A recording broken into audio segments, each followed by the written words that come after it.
que es los antediluvianos. En 3 imágenes prácticamente se condensa todo. Nosotros lo vamos a desglosar mucho. En el lado izquierdo de la pantalla arriba, esos objetos dorados, que es el mismo, visto en 2 perspectivas distintas. No sé qué veis vosotros allí. ¿Qué podríais decir que es esto? ¿Una cosa hecha al azar? ¿Una forma que ha salido así y ya está? ¿Qué parece un avión? Sí, ¿no?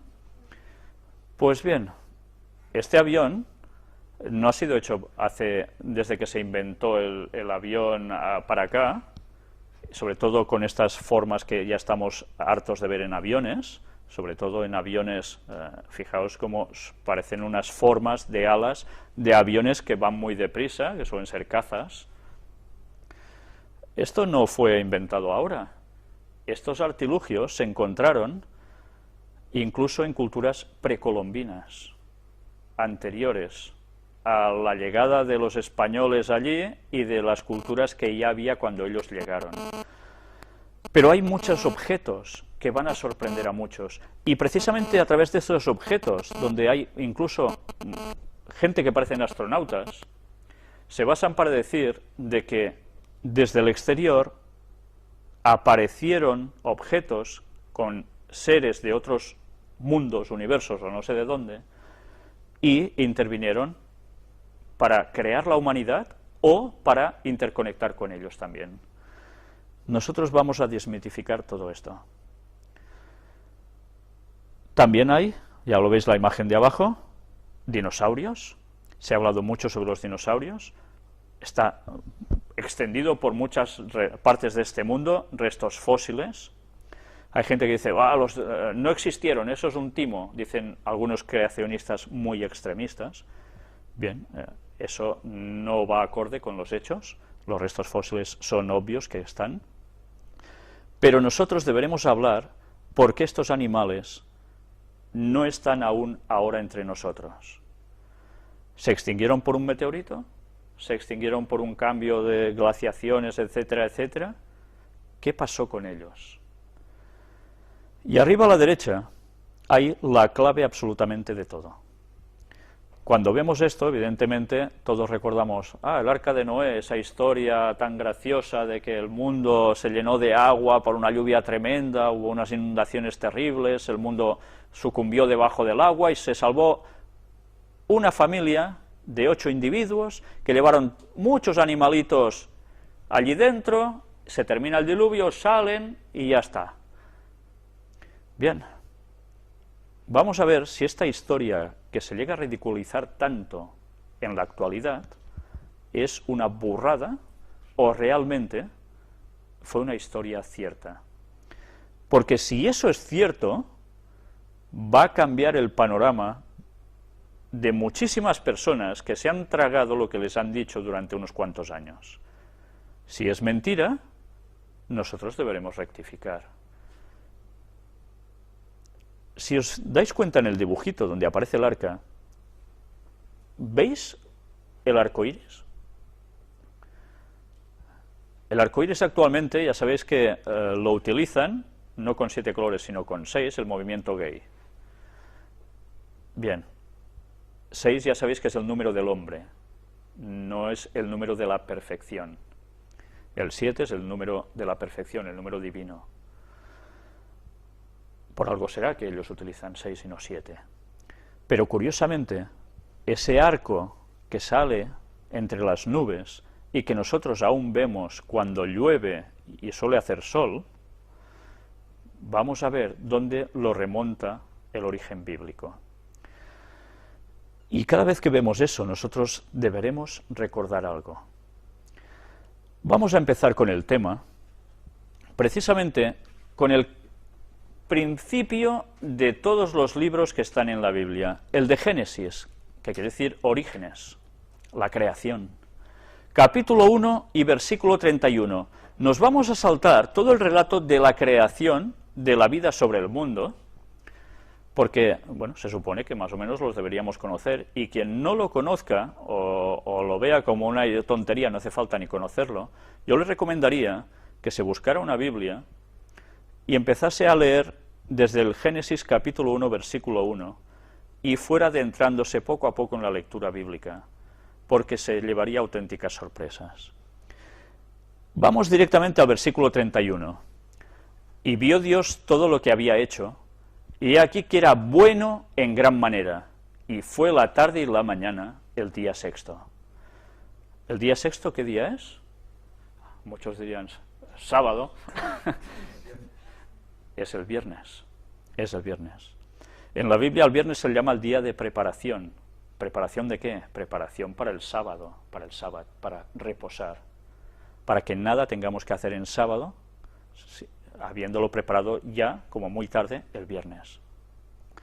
Pues bien, cuando el relato bíblico nos habla de la creación del mundo, Moisés escribe, por las visiones que Dios le muestra, que pasan 5 días, y cuando llega el sexto, Dios termina su obra. Ha creado ya también definitivamente al hombre, que es lo último que crea, que pone sobre el mundo cuando ya lo ha hecho todo. Le ha preparado el panorama, la escena, y luego pone al hombre. Y Dios lo contempla todo lo que ha hecho y dice que era bueno en gran manera. Me gustaría que estas palabras las tuvieseis presentes con lo que ahora vais a ver. Bueno en gran manera. La evolución, ¿qué nos enseña? El hombre sale de algún modo, sea a través de una célula, del agua, de no sé qué, de no sé cuánto, va evolucionando hasta llegar a lo que somos nosotros, los seres humanos, ¿no? También ha ido evolucionando a llegar a especies de animales, de vegetación, etcétera, etcétera. Ese proceso, ¿qué conlleva?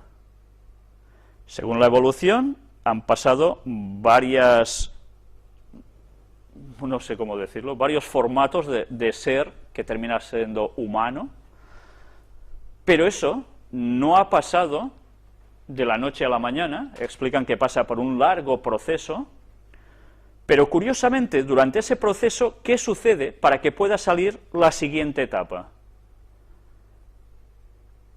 ¿Qué es? La muerte. Para que haya cambios evolutivos es necesaria la muerte. ¿La muerte se puede definir como algo bueno? Si Dios crea perfectas las cosas y lo crea bueno en gran manera, ¿Dios crea la muerte? Pues aquí hay un problema. Ya partimos de algo que ya no puede ser. O es una cosa o es la otra. Intentar explicar que el ser humano y la vida tal como la conocemos procede de una evolución implica que hemos de aceptar que hay muerte. Aquí Adán y Eva habían pecado. ¿Se habla de que se haya roto con los mandamientos de Dios? No, acaba de ser creado el ser humano. Aún no han pecado, todo va bien.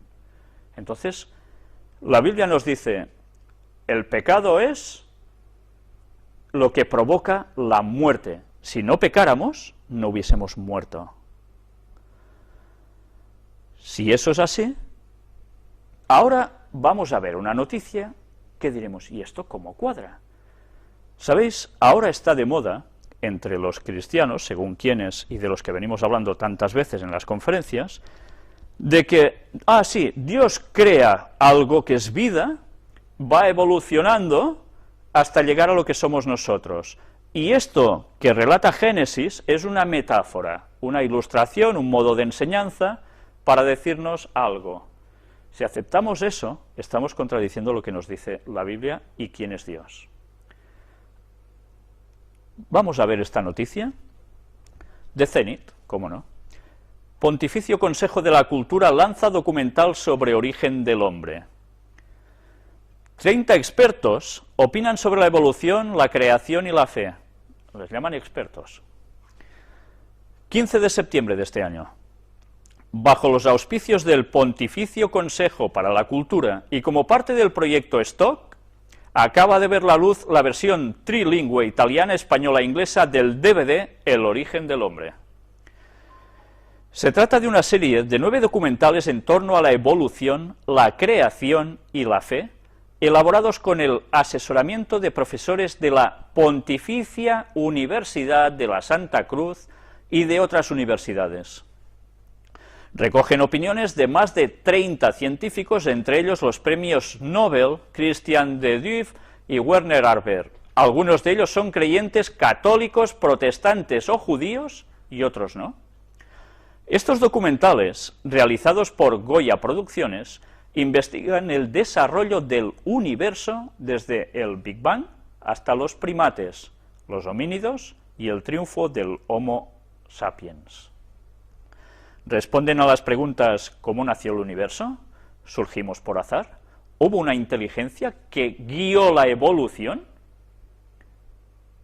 Impresionante, ¿eh? Esta tercera pregunta es lo que ahora os estaba planteando hace un momento. ¿Una inteligencia que guía la evolución? O sea, Dios crea y va dejando que todo vaya sucediendo y lo va guiando hasta que salga el hombre. Y va guiando el proceso de muerte. Caray, vaya Dios tenemos. El premio Nobel Christian de Duve afirma que la teoría de que el mundo es eterno, inventada por Fred Hoyle, demostró ser falsa, y tuvo razón su maestro Lemaitre al descubrir la teoría del Big Bang, la explosión que dio origen al universo. El profesor belga Michel Jeans cree que la teoría de los universos múltiples fue ideada para escapar a la hipótesis de que Dios creó nuestro mundo. Pero esto no es una escapatoria, porque es imaginable que Dios Todopoderoso crease esta profusión de múltiples universos. Interesante lo de los múltiples universos, que ahora se está hablando mucho. Estoy preparando un tema precisamente donde vamos a tratar de esto, y con textos bíblicos y citas del Espíritu de Profecía que nos van a dejar pasmados a más de un creyente mismo, de cosas que a veces no somos conscientes y que están relatados ya en la Biblia. Pero bien, eso va a ser otro tema. Ya os he dicho tantos temas que hemos de tratar que madre mía. Para el profesor italiano Evandro Agazzi, el azar no explica la existencia del mundo. Los que creen explicarlo todo a partir de alguna ciencia positiva caen en una actitud reduccionista anticientífica. El profesor de Boston, Thomas Glick, cree que estos fundamentalistas del materialismo se fabrican una especie de religión o metafísica, pero nadie confunde esto con ciencia. Para el profesor Arana, de la Universidad de Sevilla, nunca hubo oposición entre fe y razón, pero siempre hubo oposición entre dos fes, la fe cientista, por decirlo así, y la fe religiosa. Nosotros, que hemos venido tratando tanto en las conferencias las noticias sobre el Vaticano, estamos viendo cómo precisamente el Papa no para de trabajar en la línea de fe y ciencia, fe y razón. Bueno, ya vemos que cuando el Papa trata algo, por algo es, está trabajando con un propósito. ¿Es pues la Biblia compatible con la ciencia?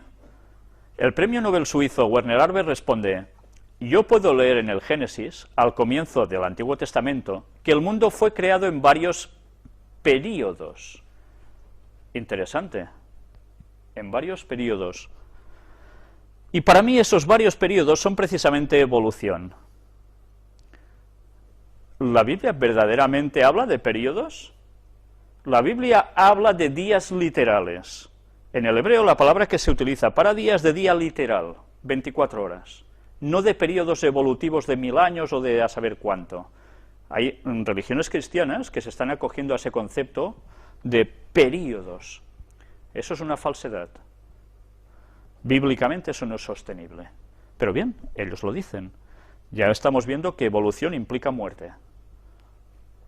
En opinión del investigador holandés C.S. Dekker, el método de la ciencia por sí mismo no es cristiano ni es ateo. Ciencia y religión no están en conflicto. Y la ciencia en sí misma encaja muy bien con la visión cristiana del mundo. La serie El origen del hombre, afirma la productora, pone al desnudo una cierta explotación ideológica de la ciencia y en particular del darwinismo. Darwin fue manipulado a favor del racismo, tanto por parte del marxismo como en la Alemania nazi y en Estados Unidos. Bien, Darwin fue manipulado por alguien más, como vimos en las conferencias, como las sociedades secretas, ya con el abuelo de Darwin, les colaron el asunto de la evolución para cambiar el paradigma mental de la población cristiana de Occidente, para que se apartaran de Dios, de la creación. La Iglesia Católica, por su parte, no condenó a Darwin. Condenó otras cosas, pero esto no. ¿Qué cosas, eh? La evolución podría haberse dado dentro de la creación. Anda. ¿Esto es lo que están diciendo los católicos? ¿Esto es lo que está diciendo el Vaticano? ¿Aceptan la evolución dentro de la creación?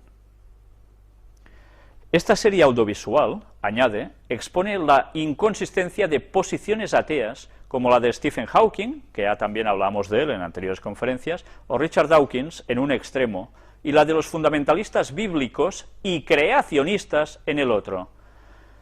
Interesante cómo se les tilda a los que siguen la Biblia y creen en la creación, fundamentalistas bíblicos. Estos son fundamentalistas.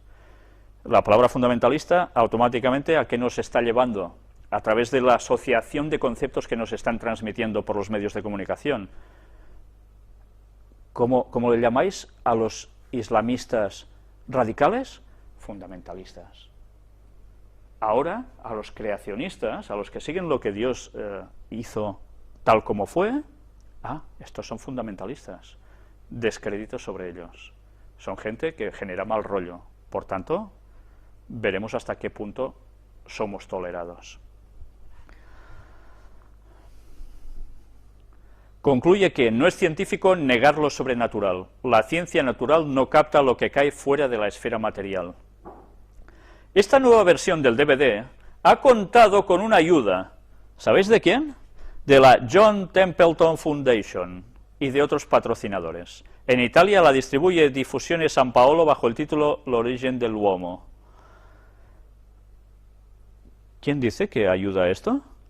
John Templeton Foundation. Vamos a tirar un poco del hilo, a ver qué nos sale. Muere el creador de la Fundación Templeton. Sir John Templeton creía que la ciencia del siglo XXI ayudaría a entender a Dios. Sir John Templeton falleció la semana pasada a la edad de 95 años, como consecuencia de una neumonía. Atrás ha dejado una larga vida dedicada a los negocios y a la filantropía. Yo no sé si esto os empieza ya a sonar a algo. Hemos visto grandes personajes tipo Rockefeller y demás, que curiosamente todos son dedicados al mundo de los negocios y filántropos también, porque son muy buena gente y ayudan mucho a los demás. Y hemos ido viendo hasta ahora que normalmente estas personas pertenecían a ¿qué cosas? Sociedades secretas, trabajando conjuntamente con el Vaticano, con jesuitas y demás. Bien, vamos a ver, no anticipemos, vale. El premio John Templeton, destinado a los investigadores en las realidades espirituales, que es el premio más cuantioso del mundo, y la fundación que lleva su nombre, desde la que se ayuda a científicos y pensadores de todo tipo de disciplinas, son sus principales legados. La finalidad de todo este esfuerzo, resolver las grandes cuestiones de la vida. Para Templeton poco se podía saber de Dios a partir de la Biblia. Anda. Es que es para reírse, ¿eh? Poco se podía saber de Dios a partir de la Biblia. Pues apaga y vámonos. Porque si nosotros conocemos a Dios es a través de la Biblia. Pues bien, primer punto ya, patam. Pero la ciencia del siglo XXI podría revitalizar este conocimiento. A través de la ciencia nos va... Vale, vamos a ver. Hemos de ver a través de qué ciencia, claro. La Fundación John Templeton anunciaba recientemente la muerte el pasado 8 de julio de Sir John Marsh Templeton, creador de dicha fundación. Afectado de una neumonía, el señor Templeton falleció a la edad de 95 años tras dedicar durante las últimas décadas su fortuna a la Fundación John Templeton, creada para tratar de resolver las grandes cuestiones de la ciencia, la religión y el sentido de la existencia humana. ¡Qué forma de malgastar dinero! Madre mía. Claro, si se deja la Biblia ya se pueden ir gastando ese dinero. John Templeton fue un gran hombre de negocios, pionero en inversiones financieras, que al mismo tiempo mostró siempre un gran interés por el conocimiento.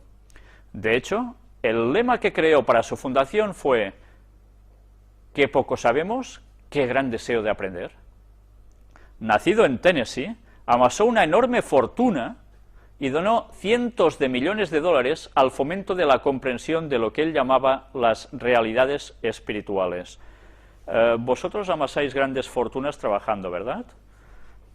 Vendiendo cupones, yendo a la oficina, pintando en algún lugar. ¿Sí? Bueno. Pues bien, hay personas que, mira, tienen suerte en la vida, tú, y suben como la espuma. ¿Qué cosas? Bien. Premio Templeton. Su carrera comenzó en Wall Street. ¡Ay, madre! Será que no hemos tratado de Wall Street también en las conferencias, ¿no? Como precisamente los jesuitas están detrás de Wall Street en todas las maniobras de bolsa. Perfecto. En el año 1937, y lo llevó a crear uno de los mayores y más exitosos fondos de inversión internacionales. Llegó a ser uno de los hombres más ricos del mundo y fue nombrado caballero por la reina Isabel II de Inglaterra en 1987 por sus abundantes obras filantrópicas. En 1972 creó el Premio Templeton, que es el premio con la dotación más cuantiosa del mundo, de los concedidos a un solo individuo.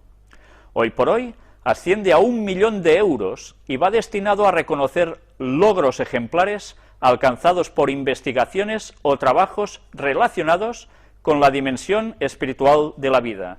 Creo que me voy a presentar, a ver si me llevo ese dinerillo, tú. Bueno, es curioso, ¿no? A través de estos trabajos da esta cantidad de dinero. Según publica el New York Times, a lo largo de su historia, John Templeton invirtió asimismo gran parte de su fortuna en pensadores e innovadores espirituales. Innovadores espirituales, como, vamos a reír, la Madre Teresa, de la cual vimos nosotros como el propio Juan Pablo II tuvo que sacarle demonios, dice, ¿no? Impresionante. Bueno, pues nada, muy bien. Sigamos. El predicador evangélico Billy Graham. Anda, qué bien también. Otro personaje que trabaja en la masonería y que está llevando al mundo cristiano al mayor ecumenismo mundial, de los protestantes con los católicos. Madre mía. El escritor soviético Alexander, etcétera, etcétera, el físico Freeman, etcétera, el filósofo Charles Taylor.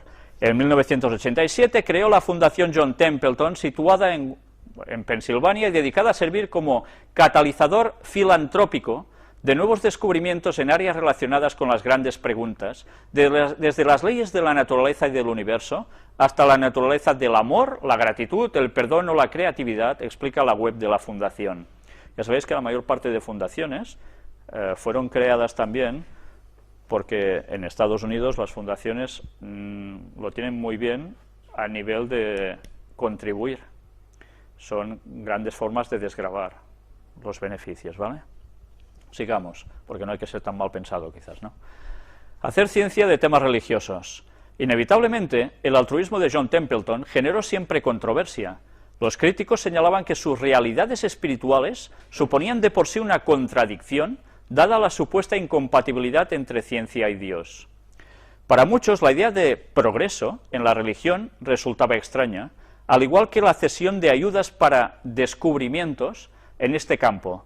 Pero John Templeton no se rindió y su fundación se dedicó a promover la aplicación de la metodología científica al estudio de temas religiosos. La física teórica, la biología evolutiva y las ciencias cognitivas se aplicaron a este objetivo. Así, por ejemplo, la Fundación promovió un estudio de coste multimillonario acerca del perdón o un estudio de 2 años de duración destinado a demostrar el efecto de la oración en 600 pacientes que habían sido sometidos a cirugía. ¿Y para esto hay que gastar tanto dinero? Yo realmente no lo entiendo. Perdóname, pero me es imposible captar esto. 2 años de duración destinados a demostrar el efecto de la oración, que no lo hemos comprobado en nuestras vidas, ¿acaso? Pues recomiendo a la gente que no ora que lo haga, porque se va a llevar auténticas sorpresas, porque se dará cuenta que Dios sí está allí.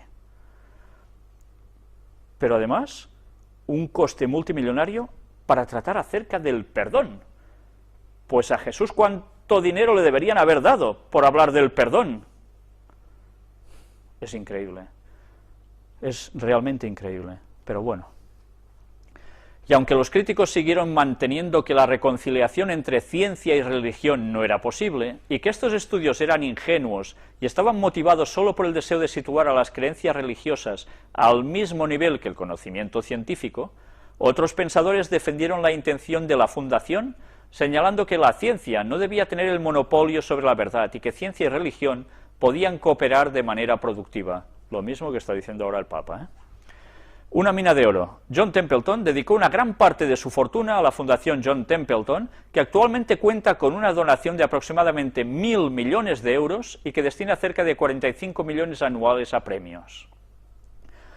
La mayor parte de las aportaciones económicas de dicha fundación van a la investigación científica de importantes universidades, en campos como la física teórica, la cosmología y las ciencias sociales, así como en estudios relacionados con el amor, el perdón, la creatividad, etcétera.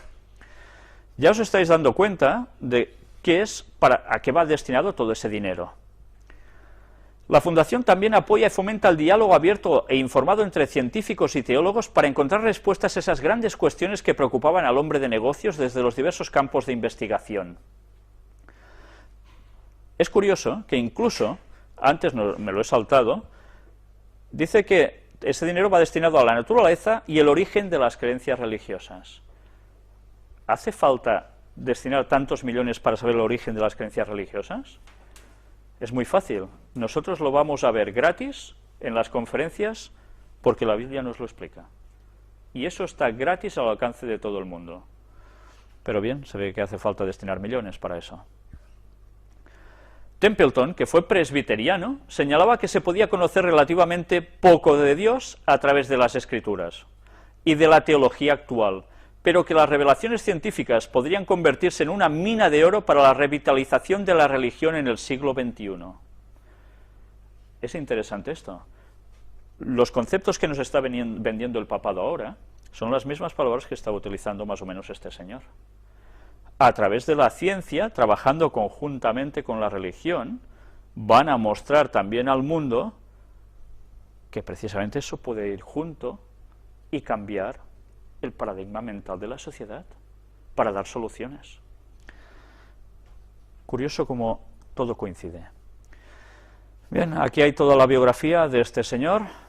Ya veis algo muy curioso también. No sé si sí, aquí lo encontramos. Precisamente asistió a la prestigiosa facultad de Yale. Curioso, ¿eh? La famosa Universidad de Yale de la que tanto hemos venido hablando, sede de sociedades secretas como los Skull and Bones, y de otra a la cual, curiosamente, este señor pertenecía. Y eso está en su historia. Pues bien, una vez más nos damos cuenta de cómo sociedades secretas están trabajando conjuntamente con el Vaticano para hacer lo que ellos quieren. El IU, sociedad secreta. Esta es a la que este señor pertenecía. Si vimos como de los Skull and Bones estaban precisamente los Bush, estaba Kerry, pues en esta otra estaba este señor y otros que también han llegado a lugares importantes en la nación norteamericana. Es curioso, ¿eh?, cómo se apoyan entre ellos para subir y cómo trabajan conjuntamente por detrás con el Vaticano. Pues bien, aquí tenéis todo esto, yo me lo salto para no alargar más sobre el tema. Creo que hacía falta empezar a mostrar quién está trabajando conjuntamente con el Vaticano para conseguir sus objetivos, y aquí lo habéis tenido. Y ahora, antes de poder profundizar en el tema, empezar a mostrar pruebas de las existencias de antediluvianos, etcétera, etcétera, nos vemos obligados a tener que recurrir al texto bíblico para que nos diga la Biblia su versión de todo esto, para poder comprobar si lo que dice son tonterías o no. Antes os he dicho algo muy interesante, y que cuando una persona lee la Biblia por primera vez, dice, ¡buah, qué rollo!, y me lo salto. Lo comprendo, porque puede ser un poco pesado, pero esa era la clave para poder tener un origen del pueblo judío. de dónde partía el pueblo judío. Y no solo el pueblo judío, sino también toda la humanidad. En Génesis capítulo 5, precisamente se habla de los árboles genealógicos por generaciones, desde que Dios crea a Adán hasta un cierto momento. Y no termina allí. Posteriormente, en otros libros también bíblicos, aparecen genealogías posteriores a las que vamos a ver aquí. Pero esas son posteriores al diluvio. Nosotros vamos a coger solo el tema de hasta el diluvio. Vamos a empezar a leer. Bueno, os he dicho que podía resultar pesado porque hay mucha lectura, pero me gustaría que mientras vayáis leyendo conmigo o me vayáis escuchando, vayáis reteniendo las edades de estos señores. Hay personas que cuando leen esto dicen, anda ya, esto no me lo trago.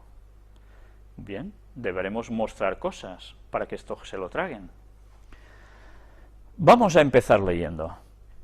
Génesis 5 a partir del versículo 1. Este es el libro de las generaciones de Adán, el día en que creó Dios al hombre, a semejanza de Dios lo hizo. Yo, ya parándome en este primer versículo, me deja muy clara la Biblia que Dios crea al hombre a su semejanza. No crea ni una cosita extraña, plan célula y ya está, ni crea monos, ni crea nada raro. Crea a alguien totalmente digno, a semejanza de él mismo. ¿Sabéis? Las personas que se van a suicidar, las personas que lo pasan mal, deberían recordar que a nosotros nos creó Dios, y nos creó a su semejanza. No nos creó como a un gato, ni como a un perro, ni como a una cebolla, ni nada parecido. Nos creó a su semejanza. Estas personas pueden llegar a pensar que Dios verdaderamente los va a dejar, si se ha preocupado de crearlos a su semejanza.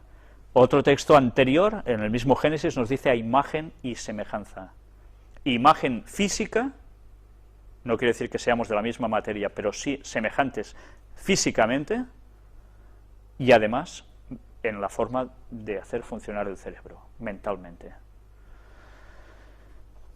Nunca os desesperéis cuando lleguéis a situaciones extremas, porque Dios nos hizo y se tomó la molestia incluso de que el propio Creador vino a encarnarse para morir por nosotros para que pudiésemos ser salvos. Y un Dios que no nos quisiera para nada, en momentos que estamos y nos sentimos mal, está allí, como están los momentos buenos. Pero sabed que orando podéis recurrir a Él, porque Él sigue estando por nosotros. Vamos a seguir avanzando. Varón y hembra los creó, y los bendijo, y llamó el nombre de ellos Adán, el día en que fueron creados. Y vivió Adán 130 años, y engendró un hijo a su semejanza, conforme a su imagen. Interesante ver cómo cuando Dios crea al hombre utiliza estas palabras, y cuando Adán tiene un hijo, se utilizan las mismas. Y después de estos 130 años tiene un hijo, y llamó su nombre Set. Yo no sé si, quizás los que no conocéis tanto de la materia bíblica, sabéis quién era Set. Set fue el tercer hijo de Adán y Eva. Todos conocemos la famosa historia de Caín y Abel, cómo Caín se levanta contra su hermano y lo mata, y tienen luego otro hijo que se llama Set, que viene a ser el hijo llamado el de la restitución. Sabéis que Caín no hacía la voluntad de Dios, Abel sí, fue el que fue asesinado. Si solo hubiese estado Caín y hubiesen habido con sus mujeres o su mujer, etcétera, etcétera, hubiesen procreado, las enseñanzas de Caín sobre sus hijos, ¿hacia qué lado hubiesen ido? ¿Hacia Dios o hacia lo contrario? Evidentemente hacia lo contrario, porque parece ser que él no se arrepiente de nada de lo que ha hecho. Dios es necesario que permita que tengan otro hijo, y este es llamado Set. Pero no fue el único. Los textos bíblicos nos siguen diciendo que después engendró hijos e hijas. Y los primeros pobladores del mundo fueron sus hijos, no había más. Set fue un hombre fiel a Dios. Y esto es lo importante de por qué se nos habla de genealogías en la Biblia. Porque precisamente a través de su genealogía, con el paso de los años, vamos a llegar hasta el diluvio, con alguien en concreto, y que después de sus hijos, de su linaje, de uno de sus 3 hijos, va a seguir avanzando y pasando los años hasta llegar a un personaje que hace un antes y un después en la historia de la humanidad, y es Jesús. Por eso la Biblia nos habla de genealogías, porque es necesario situar a Jesús en el contexto histórico del mundo y de dónde procedía también como humano. Vamos a seguir leyendo. Y fueron los días de Adán, después que engendró a Set, 800 años, e engendró hijos e hijas. Y fueron todos los días que vivió Adán 930 años y murió. ¿Habéis conocido a alguien que haya vivido 930 años? Ni de casualidad, ¿verdad? Los máximos que vemos son 100 y pocos años, y luego, claro, les toca palmarla, normal, no llegan a más. Y ya es mucho. En cambio aquí, lo sorprendente es que nos dice que Adán, recién salido de la mano de Dios, 930 años. Algún día hablaremos precisamente de cómo Adán es dotado de una cantidad de energía. Imaginaos que el ser humano es una pila, ¿vale? Una pila, sabéis que cuando se enchufa en algún sitio, empieza a conectarse, se va gastando, ¿no? Ellos comían de una cosa llamada el árbol de la vida, del cual después llegaremos a hablar. Es el árbol que, comiendo de sus frutos, les iba perpetuando la longevidad. Y eso estaba en el jardín del Edén. Luego veremos qué sucede con esto. Pero el hombre que es dotado de una cierta cantidad de energía innata, que todos tenemos, más adelante veremos qué proporción de energía tenemos nosotros respecto a Adán, porque eso es muy interesante. Y vamos a ver cómo la vida va pasando del árbol, precisamente este de la vida, ya no se puede comer, y la caída, longevidad de sus años llegan a su clímax, después de 930 años.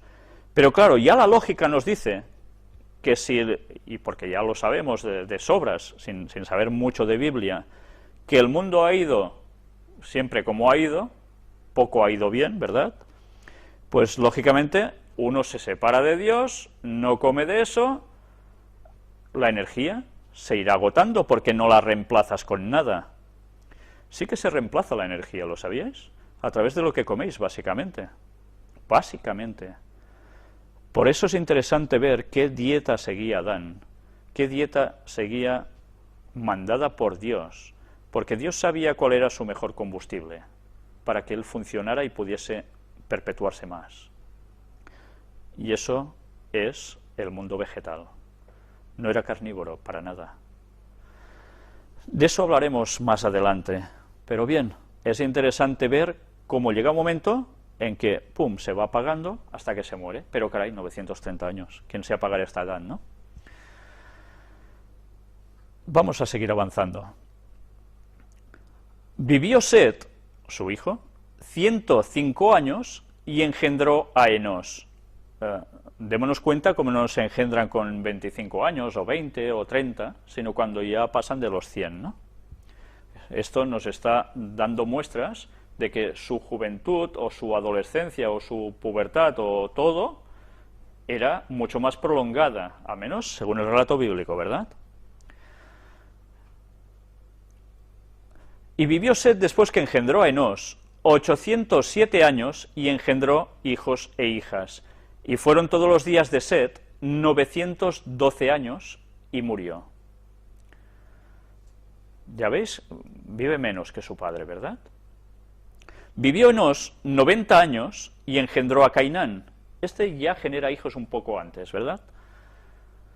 Y vivió Enos, después que engendró a Cainán, 815 años y engendró hijos e hijas. Y fueron todos los días de Enos 905 años y murió.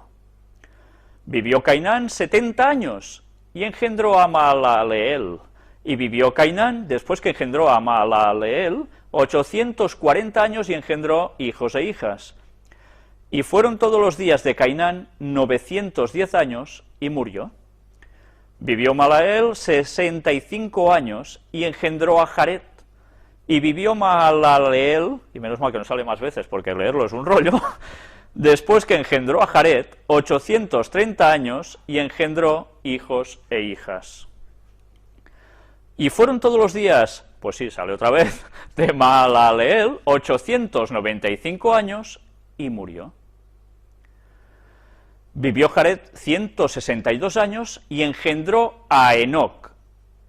Aquí vamos a hacer una paradita. Enoc. Este personaje nosotros lo vimos en una anterior conferencia, pero nosotros vamos a ver mucho más en esta serie de conferencias sobre el mundo antediluviano sobre este personaje. Y deberemos aprender grandes lecciones de él, porque él nos va a dar la lección de lo que nosotros debemos hacer ahora, porque en sus tiempos iba a suceder algo y en los nuestros va a suceder algo bastante semejante, bastante parecido. Pero bien, vamos a seguir. Y vivió Jared, después que engendró a Enoc, 800 años y engendró hijos e hijas. Y fueron todos los días de Jared 962 años y murió. Vivió Enoc 65 años y engendró a Matusalén. Este nombre sí que os suena, ¿no? Es más viejo que Matusalén, ¿eh que sí? Madre mía, el Matusalén, famoso. Y caminó Enoc con Dios, después que engendró a Matusalén, ¿veis? Era hijo de Enoc, 300 años y engendró hijos e hijas. Y fueron todos los días de Enoc 365 años. Caminó pues Enoc con Dios y desapareció, porque le llevó Dios. Uf. ¿Qué pasa? ¿Qué quiere decir que desapareció porque se murió? ¿Se lo lleva Dios al cielo porque está muerto y en alma se lo lleva y tal? ¿Es eso lo que nos dice el texto? No. Más adelante iremos viendo qué le sucede a Enoc. Pero ya nos damos cuenta enseguida que es bastante distinto al resto de personajes, porque nos da una descripción de cosas que le suceden que a los otros no nos dicen nada. Vivió Matusalén 187 años y engendró a Lamec. Y vivió Matusalén después que engendró a Lamec 782 años y engendró hijos e hijas. Fueron pues todos los días de Matusalén 969 años y murió. Y ahí tenéis el récord Guinness de años. Este señor es el que ha vivido más años en la historia de la humanidad, 969 años. Y podréis decir, ¿y cómo es que él, que ya no es de la misma generación que Adán, evidentemente, porque Adán fue el primero, viva pues bastante más aún que el propio Adán? La Biblia nos va a dar una explicación a eso. Y los escritos de Ellen White nos lo van a terminar de aclarar por si no lo hemos pillado.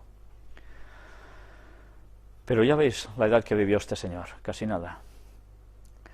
Vivió Lamec 182 años y engendró un hijo, y llamó su nombre Noé. Anda, ahí está nuestro personaje central, sobre el que va a pulular toda la conferencia, pero del cual no hablaremos tanto tampoco, porque con él básicamente es cuando terminaremos la conferencia, a menos este tema, diciendo: este nos aliviará de nuestras obras y del trabajo de nuestras manos, a causa de la tierra que Jehová maldijo. Aquí hay una primera profecía. Cuando el padre llama el nombre de su hijo Noé, está lanzando una profecía. Porque ese hijo, él sabía que sería el que aliviaría al ser humano, a la tierra, en general, que Dios maldijo. ¿Dios maldijo la tierra? Si creó todo bueno en gran manera. Todos recordamos el momento de la caída de Adán y Eva, quien no, que lo busque en sus Biblias. Llega un momento en que transgreden y Dios maldice la tierra y algo más, y pasa una serie de factores. Pues bien, este Noé sería el encargado de hacer algo especial. Y vivió Lamec, después que engendró a Noé, 595 años y engendró hijos e hijas. Y fueron todos los días de Lamec 777 años y murió. Vaya número perfecto, ¿eh? 777 años. Y siendo Noé de 500 años, engendró ¿a quién? A Sem, a Cam y a Jafet. Y supongo que ya lo sabéis, pero si no, he de deciros que cualquiera de vosotros que estáis aquí y de los que están viendo las conferencias en sus casas, en cualquier parte del mundo, y los que no lo ven, todos, descendemos de uno de estos tres hijos de Noé, de Sem, de Cam o de Jafet. Porque ellos fueron los que entraron en el arca y se salvaron de ese diluvio, y de ellos y sus esposas salió todo el género humano que nosotros estamos pisando en esta tierra, sean anteriores a nosotros o nosotros, y los que van a venir después. De Sem, curiosamente, y ahora ya lo anticipo, vienen los judíos. Pero los judíos no vienen ni de Cam, ni vienen de Jafet. Estos dos señores tuvieron linajes que se fueron estableciendo en otras partes de la tierra. Iremos viendo cómo de estos tres señores solo hay uno solo, que sigue lo que Dios dijo que se debía seguir para el bien. Los otros dos volvieron a lo mismo que sus ancestros. Y si empezáis a darle vueltas a esto, una vez sepáis cómo iremos desglosando en esta conferencia lo que sucedió, entenderéis el por qué ese señor que se gastó tantos millones en investigar el origen de las creencias o religiones, se lo podía haber ahorrado si hubiese hecho caso de la Biblia, donde se habla de todo esto. Dinero mal gastado, desde luego. Pues bien, vamos a seguir. Ya entramos en el capítulo 6.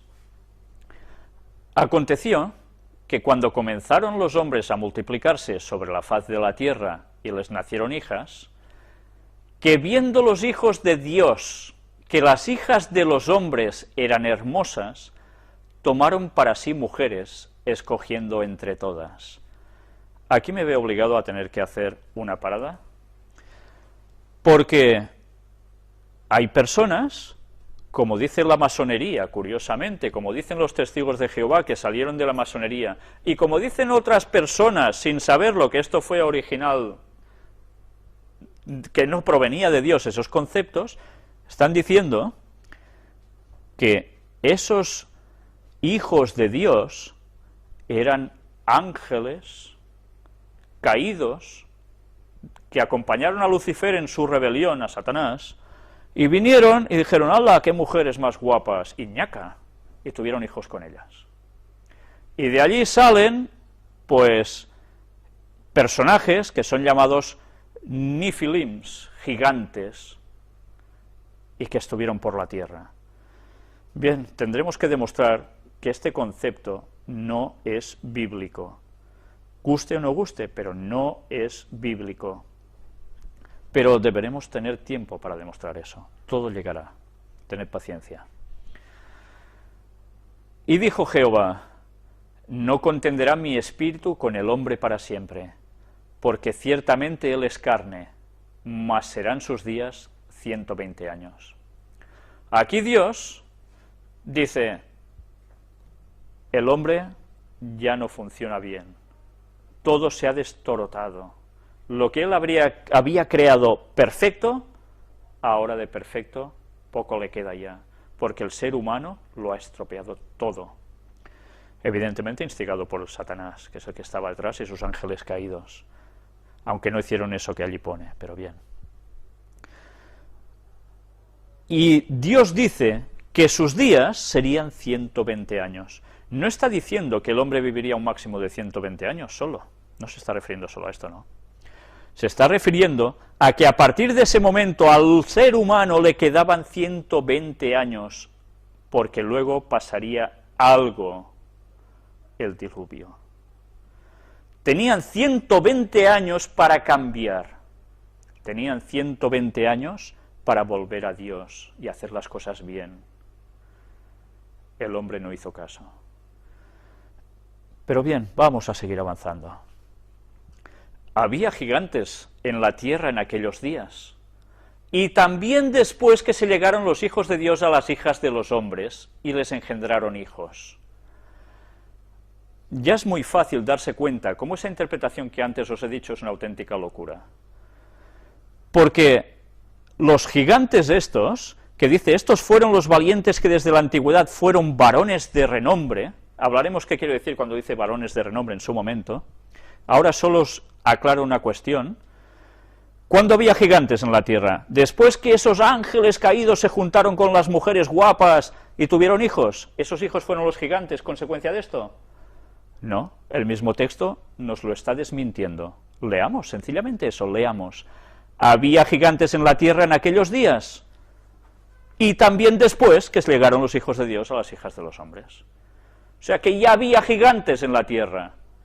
Eran gigantes todos, porque veremos como esa gente no tenía nuestra altura ni de risa. Y eso debemos tenerlo claro para no caer en malas interpretaciones bíblicas que nos están colando por todas partes. Los hijos de Dios, antes os he hablado, ¿quién seguía?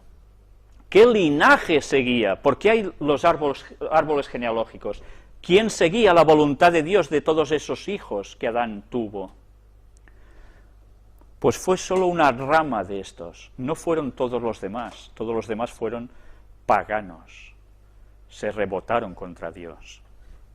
Solo hubo una línea de ellos que seguía a Dios, y esos eran los llamados hijos de Dios.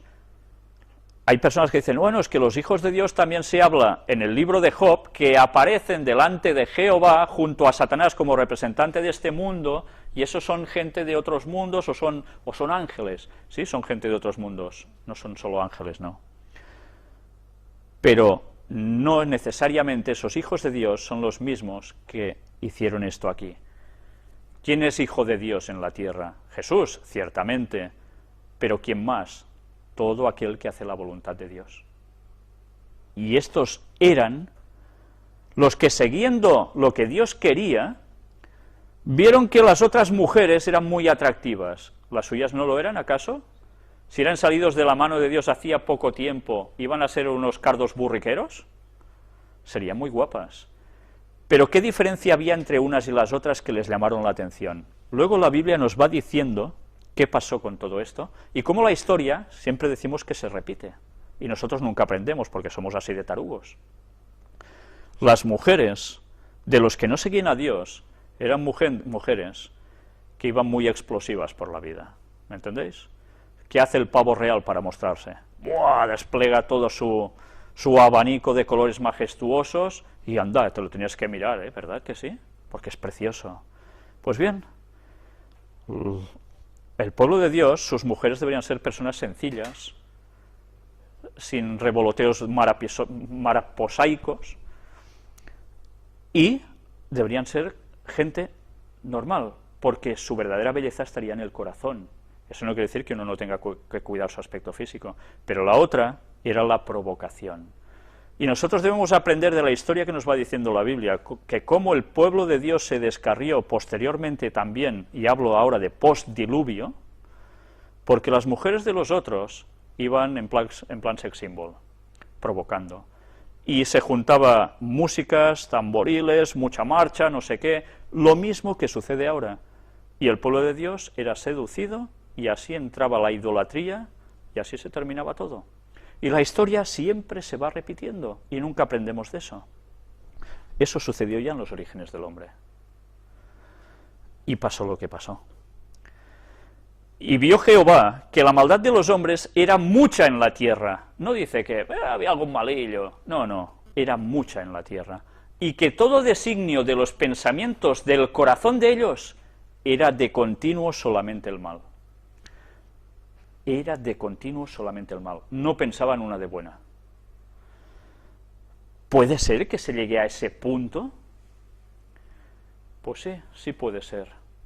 Y más adelante hablaremos también de esto. Y se arrepintió Jehová de haber hecho hombre en la tierra, y le dolió en su corazón. Hay gente que cuando dice, pues que Dios, que se arrepiente, ¿no? Pues este Dios es tonto, ¿qué es? Esto ni es Dios ni es nada. Pensemos que estamos hablando en un lenguaje humano, para que nosotros podamos entender. Arrepentirse, en este caso, implica que Dios lo hizo todo perfecto, pero todo se pifió. Y a él le dolió lo que pasó. Y se arrepintió de haberlo hecho y quiso poner borrón y cuenta nueva. Él no se arrepintió como nos arrepentimos los humanos, pero qué forma de poder describir ese sentimiento de que hay que cambiar las cosas, sino a través de un arrepentimiento. Bien, nosotros a veces, pensad que los profetas escriben en lenguaje humano, no escriben en lenguaje angelical, ni en lenguaje divino. Escriben según sus propias palabras lo que ellos expresan, lo que han visto en visión, y dan a conocer sus conceptos como bien pueden, y eso debemos tenerlo presente siempre. Y dijo Jehová, raeré de sobre la faz de la tierra a los hombres que he creado, desde el hombre hasta la bestia, y hasta el reptil, y las aves del cielo, pues me arrepiento de haberlos hecho.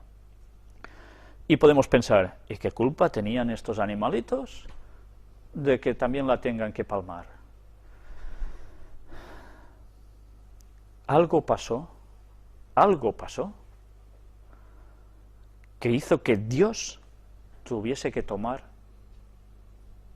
este sentido tan estricto.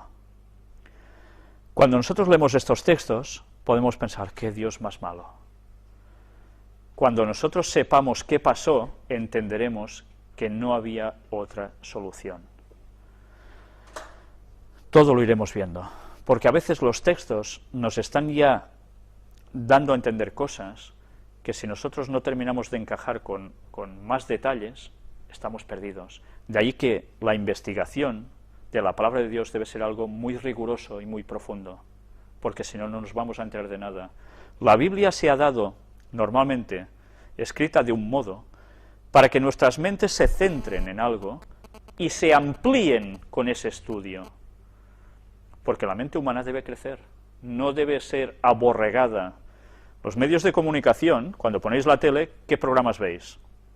Culturales todos, ¿verdad? Impresionantes. ¡Buah! Nos llenamos de una cultura, nuestras mentes crecen, ¡buah! Somos ya... ¡uf! No, no, nos ponen programas de idioteces continuas y nuestra mente, ¿en qué se centra? En eso, en imbecilidades. Por tanto, nuestras conversaciones, ¿qué van a ser? Hay un texto bíblico que dice, del corazón mana la boca. Lo que tenemos aquí es de lo que vamos a hablar. De lo que es nuestro pensamiento central es lo que vamos a divulgar a los demás. ¿Va a ser del Evangelio? ¿O va a ser de que, mira, ya se le puso los cuernos y el otro no sé qué, y jaja? Esas estupideces son las que están llevando al mundo a ser el mimetismo de lo que están viendo.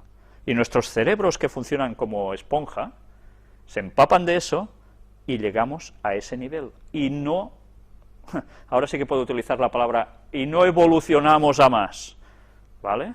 Sino todo lo contrario, nos aborregamos. ¿Y a eso no le damos importancia? Pues así va nuestro país y van tantos otros, y más que van a ir. Por eso había unos que seguían a Dios y otros que no. Y nos vamos a quedar bastante perplejos cuando veamos qué hacía esa gente, porque veréis qué extraordinario paralelismo con nuestros días. Y hay unos textos bíblicos que son una advertencia que nos dicen, como en los días de Noé, así será cuando el Hijo del Hombre vuelva. si nosotros conocemos qué hicieron ellos, sabremos cuándo va a venir Jesús aproximadamente. La historia se va a repetir. Pero Noé halló gracia ante los ojos de Jehová. Ah, porque él sí, porque era más simpático, era el más mono. No, porque él hacía la voluntad de Dios. Estas son las generaciones de Noé. Noé, varón justo, era perfecto en sus generaciones. Con Dios caminó Noé. Y engendró Noé 3 hijos, a Sem, a Cam y a Jafet.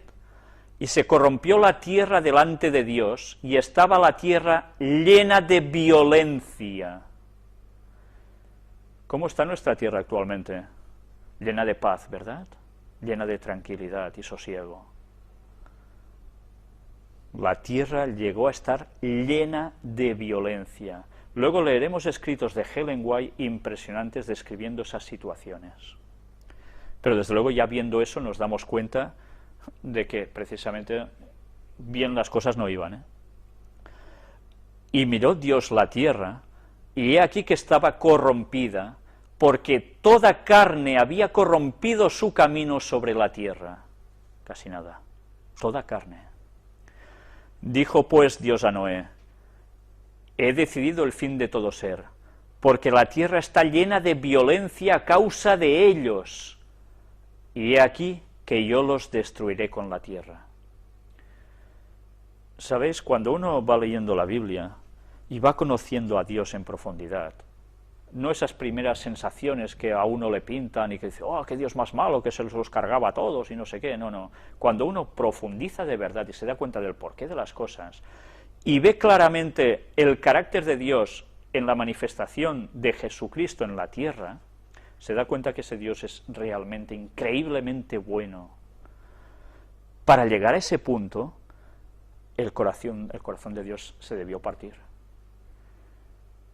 Porque con todo lo que ha hecho y hace por nosotros aún ahora, con la misericordia y cómo nos está aguantando, para llegar a exterminar a la humanidad y a la tierra así, qué mal lo debió pasar, qué mal.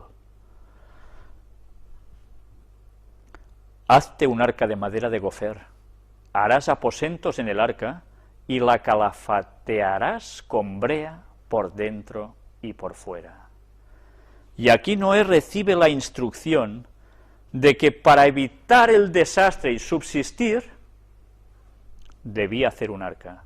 En una anterior conferencia hablamos sobre Ron Wyatt, el arqueólogo que encontró el arca de Noé en Turquía, precisamente, y de la cual estuvimos hablando. Trataremos más sobre este señor, y iré, si Dios quiere, exponiendo las investigaciones que estamos haciendo últimamente al respecto, sobre otras cosas que este señor encontró. Y las cosas están yendo por buen camino, os lo anticipo. Creo que vamos a llevarnos grandes sorpresas en poco tiempo, si Dios quiere, y os lo podré traer con argumentación, creo que buena. Orad para que eso sea así. Yo no voy a leeros más textos bíblicos, porque nosotros no llegaremos al momento ya del diluvio y lo que pasa después, porque nos vamos a quedar precisamente hasta el momento cuando va a caer el diluvio. Porque lo que ahora nos atañe a nosotros es descubrir qué situación había en ese mundo que al fin del tiempo se va a repetir y que Jesús volverá precisamente por ello. Haciendo un poco de resumen conceptual de en qué años nos estamos moviendo, hemos de hablar que la creación de Dios fue aproximadamente hace unos 4000 años antes de Cristo. O sea, que el diluvio sucedió unos 2500 años antes de Cristo. Pasaron unos 1500 años entre la creación y el diluvio. Y en 1500 años el hombre pudo ser tan, no sé qué adjetivo ponerle, para llegar a ese punto de maldad que Dios tuvo que poner fin y volver a empezar de nuevo. Desde la creación hasta nuestros tiempos actuales, aproximadamente han pasado 6000 años. ¿Qué diferencia de lo que nos dice la evolución? Miles de millones de años que patín patán. La Biblia nos dice 6.000 años desde Adán hasta nosotros aproximadamente. Y recordad que Jesús viene cuando empieza el 7º milenio. 6.000 años de historia, dicen las citas, y después viene Cristo. Va a volver. Nosotros no sabemos exactamente el día, mes, año en que fue creado Adán. Hay unos momentos de cómputo que parece que se pierden, pero sabemos que aproximadamente estamos sobre ese 6.000. Y cuando empiece el 7, ese 7º milenio, el 7 es el número de la perfección de Dios. Es cuando Él va a poner punto y final durante un tiempo y va a empezar los 1000 años de paz. Que eso ya lo vimos algo de qué va a suceder durante esos 1000 años y que no van a suceder precisamente aquí. Pero bien, algo hablamos ya de eso, ya seguiremos profundizando en otro momento al respecto. Pero desde luego, lo que Dios dice, para nada está de acuerdo con todas las teorías que están pululando por este mundo actualmente. Aquí remarcaremos Génesis 6, versículo 5, y vio Jehová que la maldad de los hombres era mucha en la tierra, y que todo designio de los pensamientos del corazón de ellos era de continuo solamente el mal. La maldad de los hombres en toda la tierra, no solo en una parte. ¿Sabéis? Hay gente que dice, sí, hubo como un diluvio, una gran inundación, pero sucedió en una zona concreta del planeta. Y de allí salió el mito de Noé, que curiosamente, qué gracia, personas que viven en cualquier parte del globo terráqueo, sea de la cultura que sea, de la civilización que sea, tienen un denominador común, y es que todos tienen en sus registros que hubo un diluvio universal, y que se salvó un señor en algo y con alguien más. Todas las culturas del mundo. ¿No os da que pensar eso? ¿Creéis que una cosa que pasó localizada en un lugar se hubiese extendido todo esto a todas partes? Es absurdo. Pero bien, eso es para que vayáis pensando, ¿no? En Génesis 6 lo volvemos a recalcar, y se corrompió la tierra delante de Dios, y estaba la tierra llena de violencia, y miró Dios la tierra, y aquí que estaba corrompida. Ya no es lo que Él habría creado, porque toda carne había corrompido su camino sobre la tierra. Toda carne. ¿Solo seres humanos? Dijo pues Dios a Noé, he decidido el fin de todo ser, porque la tierra está llena de violencia a causa de ellos, y he aquí que yo los destruiré con la tierra. La tierra estaba llena de violencia, por el ser humano y por qué más. Si nosotros leemos el registro bíblico, nos damos cuenta que en un principio los animales vivían en armonía unos con otros, no se devoraban, nadie se alimentaba de otra especie animal, sino que todos comían de lo que Dios les había dado, que era lo que había en frutos, en hierba, nada más.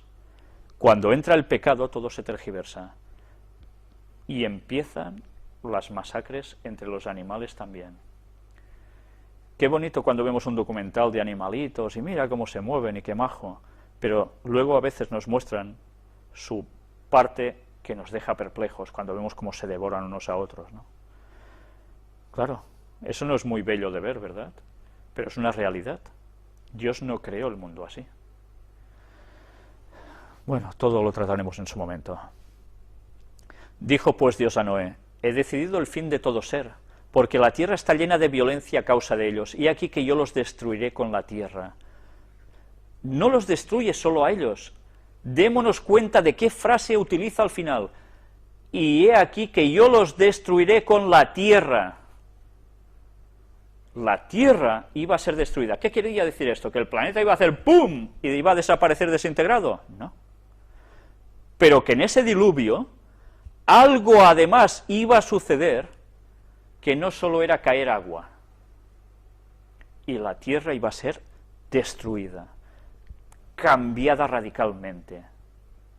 Tengamos esto presente, porque si no entendemos el lenguaje que la Biblia está utilizando ya aquí, es cuando caemos en las tonterías evolutivas de los períodos científicos que nos hablan de esta época que pasó esto, esta época que pasó lo otro. No, no, no. Hemos de entender este clímax que pasó en la propia Tierra para poder captar que hubo un cambio brusco, radical, que lo cambió absolutamente todo. Y si nosotros intentamos datar cosas con carbonos 14 y mil y unas cosas más, por estratos, etcétera, etcétera, vamos a quedarnos perplejos para explicar según qué cosas. Si la gente científica no acepta esto, es cuando sus mentes empiezan a divagar para explicar cosas que no pueden explicar si no van al relato bíblico. Y eso hace que se aparten de Dios, porque creen que su ciencia es superior a lo que Dios dijo que pasó. El engreimiento del hombre, el egoísmo, el orgullo, es idolatría. Porque se está sirviendo a Satanás cuando hay idolatría, no se está sirviendo a nadie más. Hazte un arca de madera de gofer. Esta madera, algún día trataremos qué es exactamente, pero también es cierto que sí vamos a ver algo durante esta conferencia de esto. Harás aposentos en el arca y la calafatearás con brea por dentro y por fuera. Evidentemente esto era para que no hubiese filtraciones, ¿verdad? Pero además harás aposentos en el arca.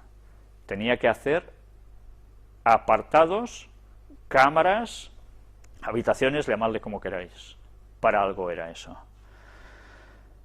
Bien, antes de enseñar estos diagramas sobre la longevidad de los seres humanos, en gráfico, lo que antes hemos leído, ahora vamos a verlo en gráfico de un modo exponencial claro, vamos a hacer un pequeño descanso.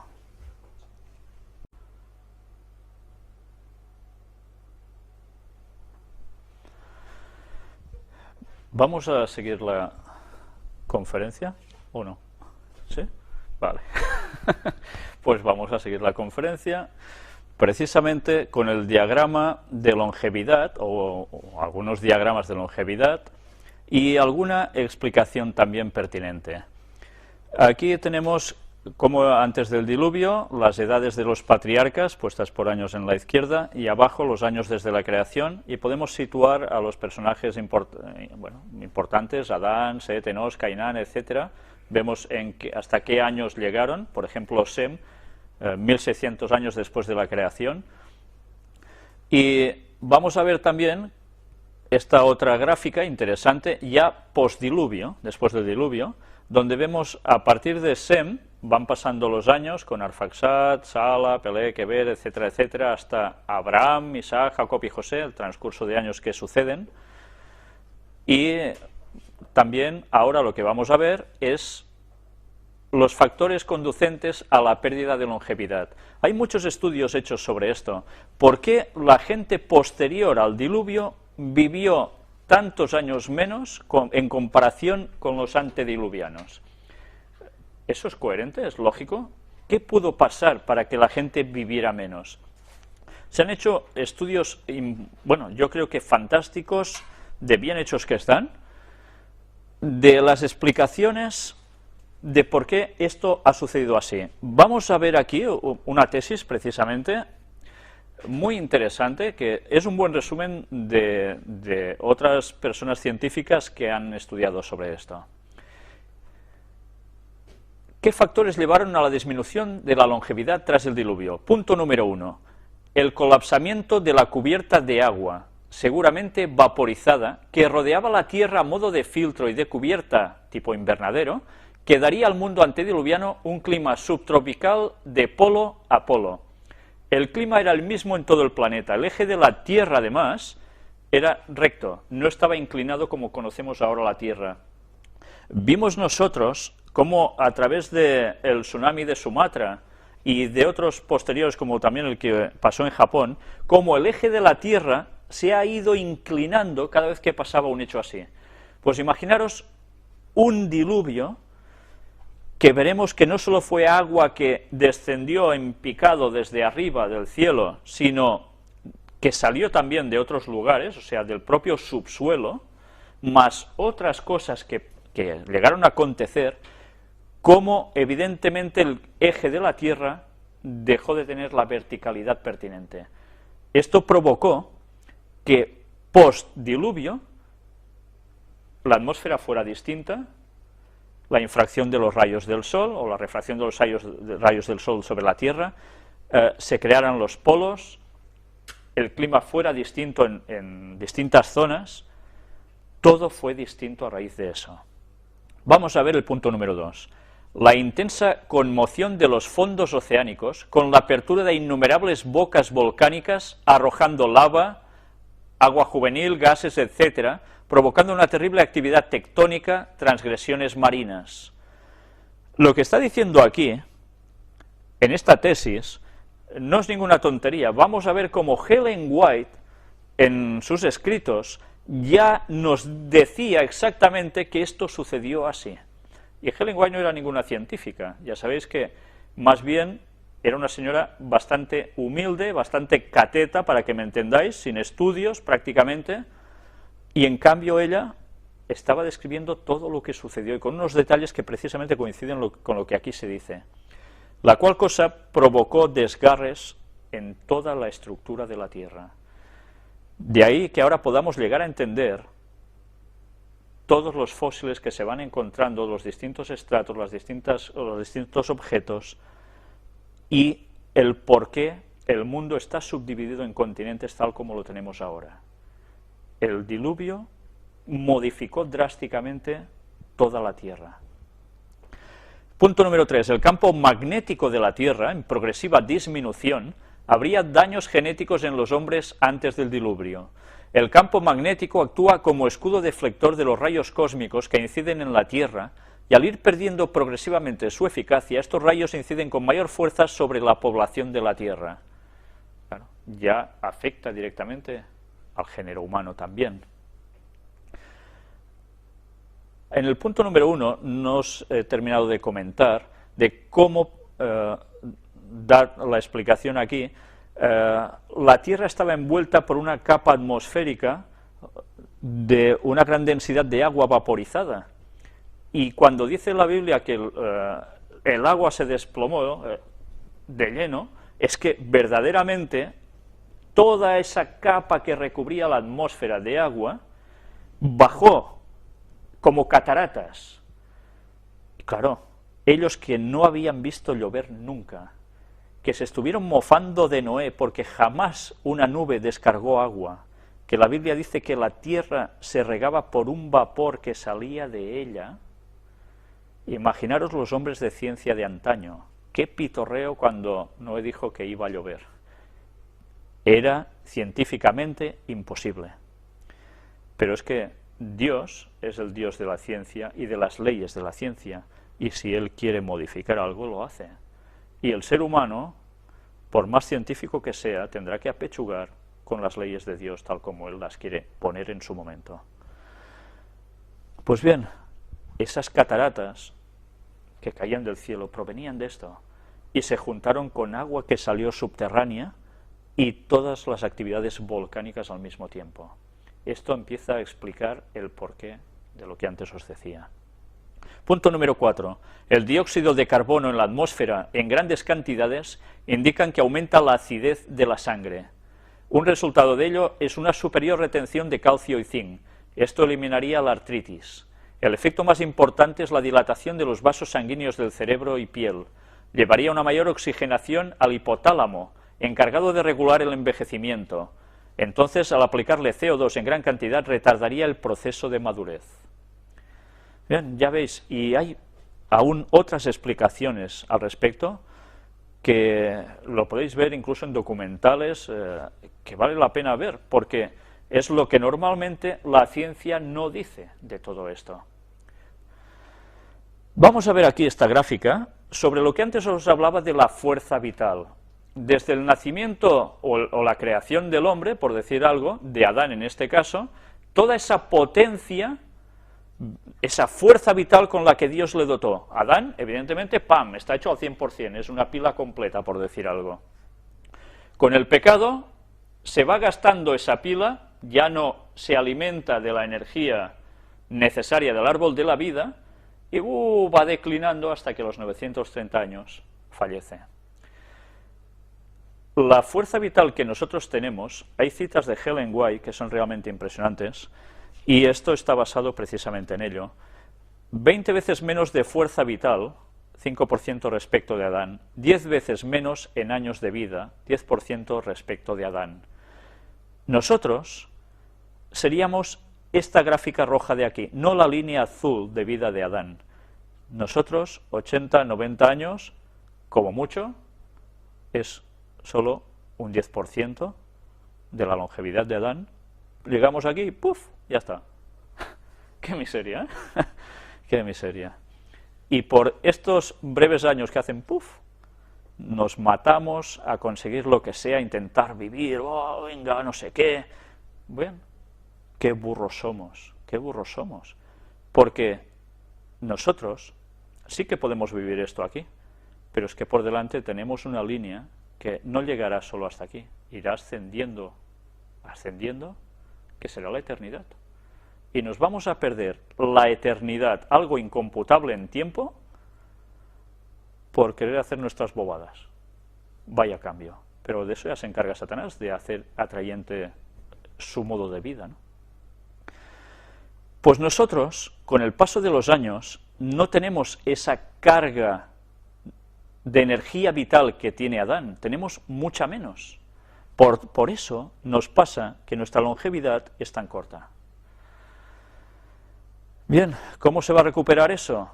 Pues una vez más, y la Biblia nos lo dice, cuando todo haya terminado, volveremos a comer del árbol de la vida. Y la longevidad volverá a estar asegurada. Seremos eternos, tal como Dios nos hizo en un principio. Por eso es importante que nosotros nos cuidemos. Si queremos mantener esa línea de energía vital en nosotros dentro de lo posible, debemos cuidar nuestras vidas a todos los niveles, en nutrición, en ejercicio, en cuestiones como el aire, etcétera, etcétera, el agua, el sol, todo debemos cuidarlo. Y que nuestro modo de vida, además, esté en comunión con Dios. Porque si no, no nos vamos a llenar de la vida que Dios nos da. ¿Sabéis? Cuando las personas en verdad, y esto yo os diría que lo experimentaréis, y sé que muchos de vosotros ya seguro que lo ha experimentado en sus vidas, haced la prueba algún día. Si vosotros estáis mal de salud durante un día, no os encontráis nada bien por lo que sea, pero curiosamente viene a vosotros una persona con la cual vosotros habláis de la palabra de Dios, del Evangelio, y empezáis a hablar con esa persona, y os daréis cuenta que curiosamente, cuando estáis hablando con esas personas, ya ha cambiado vuestro dolor, os encontráis mucho mejor, y cuando habéis terminado de hablar con esa persona estáis la mar de bien. Y además, mentalmente, os notáis muy llenos. Eso no es una característica mental que pase porque, mira, es como el que mira un partido de fútbol y mientras se distrae. No, no. Cuando nosotros damos vida a través de la palabra de Dios, Jesús dijo, yo soy la vida, estamos dando a Jesús a los demás, estamos dándoles vida. Pero nosotros recibimos vida de Dios en el momento en que damos vida a los demás con el Evangelio. Y así es como nos vamos llenando. Y el árbol de la vida de Dios pasa a ser el conocimiento de Dios que transmitimos a los demás. Así Dios nos va llenando a nosotros. Sé que muchos de vosotros y de los que están viendo esta conferencia seguro que lo saben, pero vale la pena decirlo. La vida la conseguimos dando vida a los demás, no haciendo el mal a los demás. Aquí tenemos una gráfica ultra extensa que no se ve ni torta, pero para haceros una idea, ahora la iremos comprobando en porciones. La parte de la izquierda, ¿veis que estos palitos son muy largos? Son los antediluvianos, son los años que iban viviendo. Luego estos otros del medio son los postdiluvianos. Vemos como la cosa va bajando, descendiendo, y luego pasan todos estos años hasta llegar a la derecha de todo que ¡pip!, aparecemos aquí nosotros con nuestras edades de longevidad. Aquí lo vemos más detallado: Adán, Set, Enos, etcétera, etcétera, los años que fueron viviendo y los años que fueron transcurriendo desde la historia de la humanidad. Y aquí vemos ya los postdiluvianos. En este caso tenemos a Sem. Sem sería la bisagra entre el mundo antediluviano y el mundo postdiluviano. Noé, su padre, sería uno de ellos, junto con su esposa, sus 3 hijos y sus 3 mujeres. Por eso eran postdiluvianos, pero siguieron viviendo aún bastante dentro de todo. Pero luego ya la siguiente generación, parece que se mantiene un poquillo, va bajando, y la cosa ya va rondando por estas edades. Luego pasan los años, llegamos al 2010, 2011, nuestro año, y aquí nos quedamos. Y aún gracias, y aún gracias. Pues bien, esta es la gráfica, si los ponemos a todos más o menos juntitos, con todos los patriarcas bíblicos, etcétera, etcétera. Esta es la realidad de la vida. Y ahora vamos a terminar el tema de hoy con unas citas de Ellen White. Va a ser una parte de sus citas, vamos a quedarnos a la mitad de una lectura de su libro, de un capítulo de su libro, y empalmaremos con la siguiente conferencia, el próximo día, si Dios quiere, con la continuación de este escrito y muchos más que ella produjo, precisamente mostrándonos cómo era la vida del hombre antediluviano, cuál era la situación del mundo. No vamos a partir precisamente de los días anteriores al diluvio o de esos pocos años. Tendremos que remontarnos casi al origen del hombre, para que vayamos comprendiendo cómo las cosas fueron realmente cambiando. Aquí tenéis a Ellen White, cuando ya era una anciana. Sabéis que murió a los 87 años, en 1915. Y de la cual hemos visto escritos tan impresionantes que nadie puede negar su veracidad con el cumplimiento que vemos cada día. Vamos a leer precisamente de uno de sus libros, de sus primeros libros, Patriarcas y Profetas, donde nos narra la historia desde el origen del hombre hasta una cierta cantidad de profetas, y después ese libro tiene una continuación que es Profetas y Reyes, que es la continuación hasta prácticamente los tiempos de Jesús. Vamos a leer el capítulo 6, iremos deteniéndonos a veces mientras vayamos leyendo, como hicimos en anteriores conferencias, y nos trata directamente de Set, el tercer hijo de Adán y Eva, y Enoc, del cual antes hemos también mencionado algo.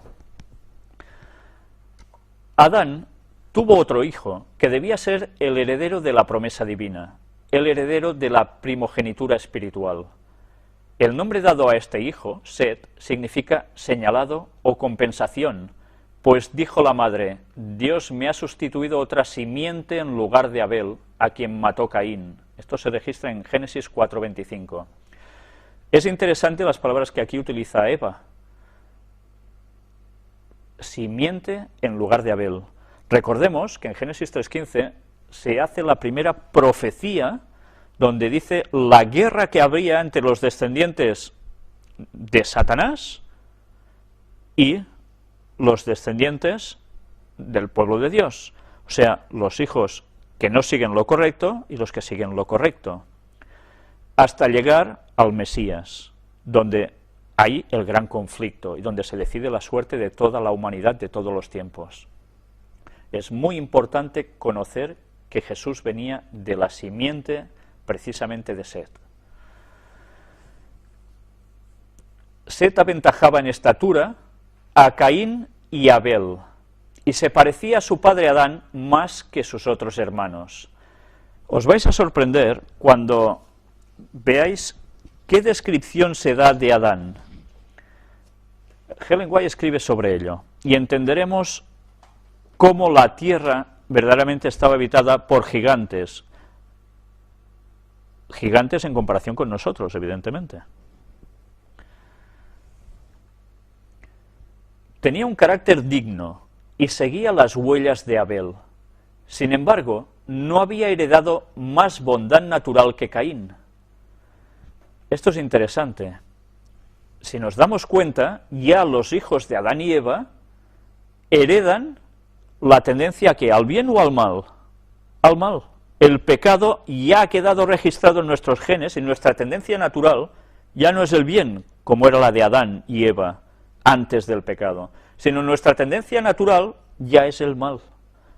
Y debemos luchar contra eso.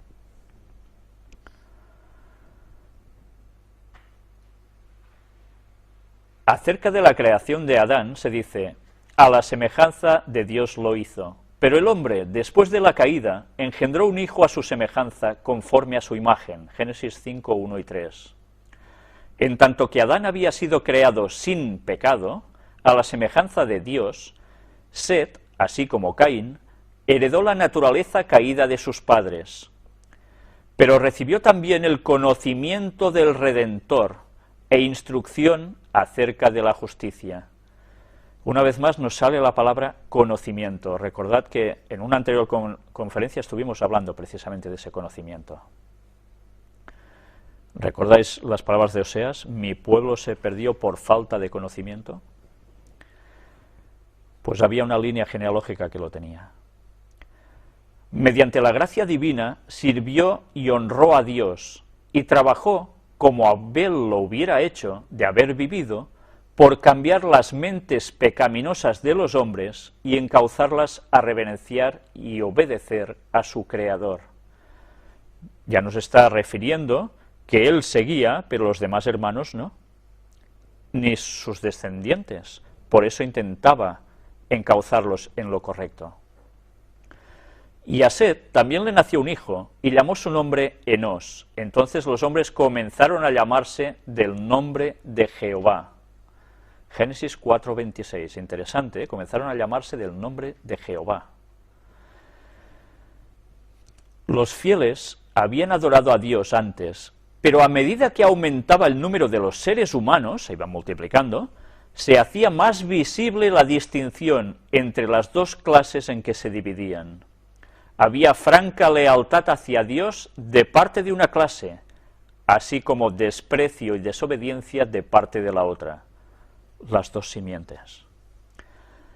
Antes de la caída, nuestros primeros padres habían guardado el sábado que había sido instituido en el Edén, y después de su expulsión del paraíso, continuaron observándolo. El sábado no fue un invento para los judíos, el sábado se dio en la creación. Por tanto, es para todos los hombres, no solo para judíos. Habían gustado los amargos frutos de la desobediencia y habían aprendido lo que tarde o temprano aprenderán todos aquellos que pisotean los mandamientos de Dios, a saber, que los preceptos divinos son sagrados e inmutables, y que la pena por la transgresión es ineludible. El sábado fue honrado por todos los hijos de Adán, que permanecieron leales a Dios.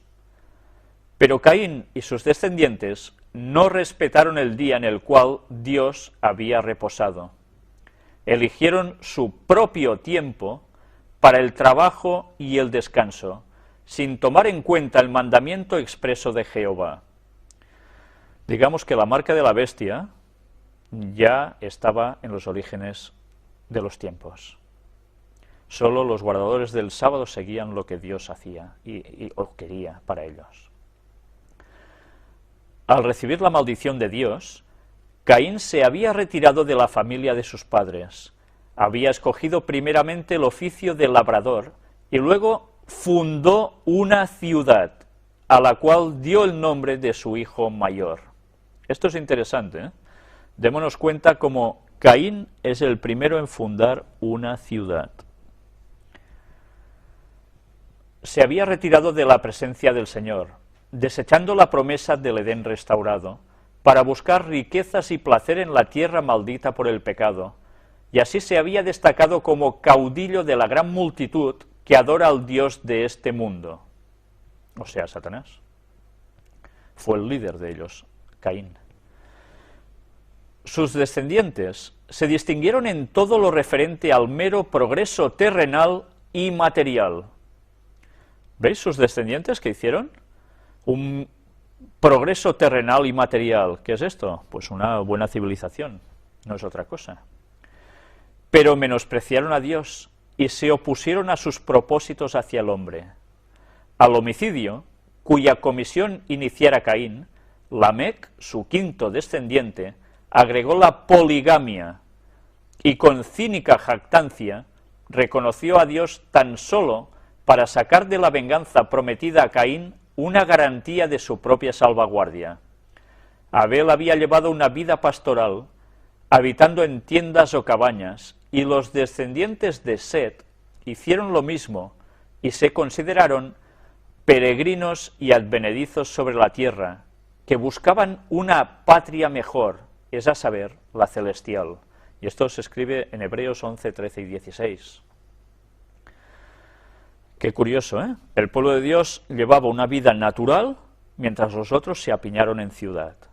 Interesante este concepto, ¿eh? Durante algún tiempo, las dos clases permanecieron separadas. Esparciéndose del lugar en que se establecieron primeramente, los descendientes de Caín se dispersaron por todos los llanos y valles donde habían habitado los hijos de Set. Y estos, para escapar a la influencia contaminadora de aquellos, se retiraron a las montañas y allí establecieron sus hogares. Evidentemente, los otros eran más. Ellos eran solo de un palo de la dinastía, por decirlo de algún modo, ¿no?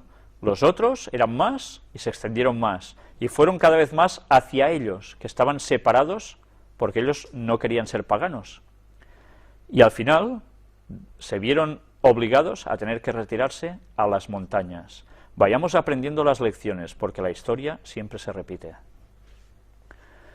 Mientras duró esta separación, los hijos de Set mantuvieron el culto a Dios en toda su pureza, pero con el transcurso del tiempo se aventuraron poco a poco a mezclarse con los habitantes de los valles. Ya sabéis, esas pequeñas transigencias, bueno, un poco con ellos no pasará nada. Esta asociación produjo los peores resultados. Vieron los hijos de Dios que las hijas de los hombres eran hermosas. Génesis 6:2. Aquí las personas que quieran seguir diciendo que eran ángeles caídos, lo tienen muy mal. En el contexto que Ellen White misma cita, dice que estos hijos de Dios eran los descendientes de Set, no ángeles caídos. Atraídos por la hermosura de las hijas de los descendientes de Caín, los hijos de Set desagradaron al Señor aliándose con ellas en matrimonio. Muchos de los que adoraban a Dios fueron inducidos a pecar mediante los halagos que ahora estaban constantemente ante ellos y perdieron su carácter peculiar y santo. Al mezclarse con los depravados, llegaron a ser semejantes a ellos en espíritu y en obras. Menospreciaron las restricciones del séptimo mandamiento y tomáronse mujeres escogiendo entre todas. Los hijos de Set siguieron el camino de Caín, que se registra en Judas, versículo 11. Es interesante, los hijos de Set siguieron el camino de Caín, se habían corrompido también el pueblo de Dios. Fijaron su atención en la prosperidad y el gozo terrenales y descuidaron los mandamientos del Señor.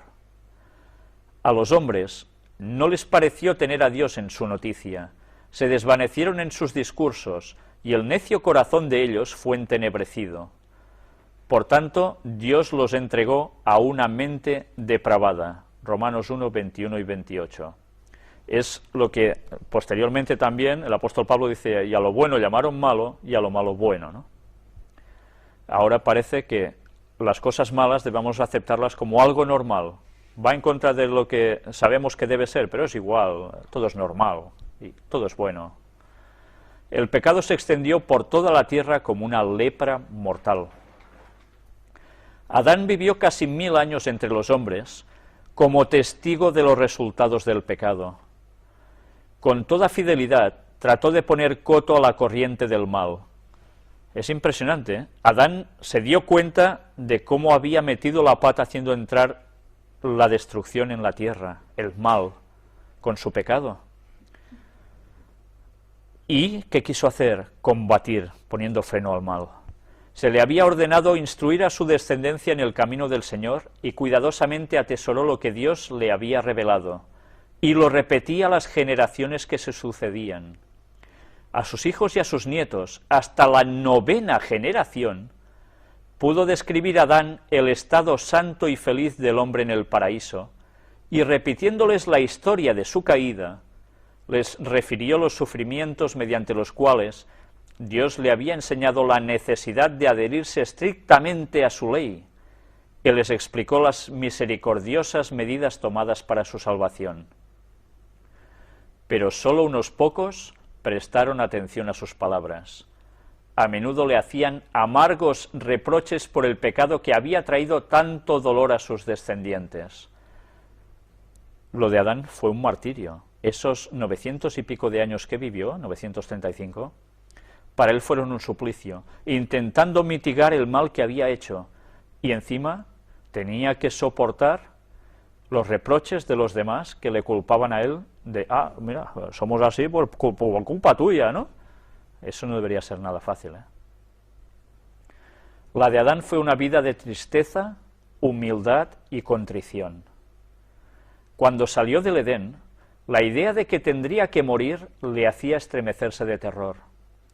Conoció por primera vez la realidad de la muerte en la familia humana cuando Caín, su primogénito, asesinó a su hermano. Lleno del más agudo remordimiento por su propio pecado y doblemente acongojado por la muerte de Abel y el rechazamiento de Caín, Adán estaba abrumado por la angustia. Veía cómo por doquiera se esparcía la corrupción que iba a causar finalmente la destrucción del mundo mediante un diluvio, y a pesar de que la sentencia de muerte pronunciada sobre él por su hacedor le había parecido terrible al principio, después de presenciar durante casi 1000 años los resultados del pecado, Adán llegó a considerar como una misericordia el que Dios pusiera fin a su vida de sufrimiento y dolor. Casi nada, ¿eh? No obstante, la iniquidad del mundo antediluviano, esa época no fue, como a menudo se ha supuesto, una era de ignorancia y barbarie. Aquí ya nos está haciendo vislumbrar cómo era el hombre antediluviano. No eran ni ignorantes ni bárbaros. Los hombres tuvieron oportunidad de alcanzar un alto desarrollo moral e intelectual. Poseían gran fuerza física y mental, y sus ventajas para adquirir conocimientos religiosos y científicos eran incomparables. Es un error suponer que porque vivían muchos años, sus mentes alcanzaban tarde su madurez. Sus facultades mentales se desarrollaban temprano, y los que abrigaban el temor de Dios y vivían en armonía con su voluntad, continuaban aumentando en conocimiento y en sabiduría durante toda su vida. Si pudieran compararse con los antediluvianos de la misma edad, los más ilustres eruditos de nuestros tiempos parecerían muy inferiores en vigor mental y físico. A medida que se acortó la vida del hombre y disminuyó su vigor físico, también se aminoró su capacidad mental. Hoy día hay hombres que dedican al estudio un periodo de 20 a 50 años y el mundo se llena de admiración por sus éxitos. Pero qué limitados son estos triunfos cuando se los compara con los de aquellos hombres cuyo vigor físico y mental se desarrollaba durante siglos. Es verdad que los hombres de los tiempos modernos tienen el beneficio del conocimiento alcanzado por sus predecesores. Los genios que proyectaron, estudiaron y escribieron han legado sus trabajos a quienes les han seguido. Pero aún en este respecto, y en lo que concierne meramente a los conocimientos humanos, cuán superiores fueron las ventajas de los hombres de aquella edad antigua. Tuvieron entre ellos durante siglos a aquel que Dios había formado según su propia imagen, a quien el Creador mismo declaró bueno, el hombre a quien Dios había instruido en toda sabiduría del mundo material. Adán había aprendido del Creador la historia de la creación. Él mismo había presenciado los acontecimientos de 9 siglos y comunicó sus conocimientos a sus descendientes. Los antediluvianos no tenían libros ni anales escritos, pero con su gran vigor mental y físico disponían de una memoria poderosa que les permitía comprender y retener lo que se les comunicaba para transmitirlo después con toda precisión a sus descendientes. Qué distinto de nosotros, que nos cuentan algo y cuando se lo decimos a los otros ya no tiene nada que ver lo que contamos, ¿no?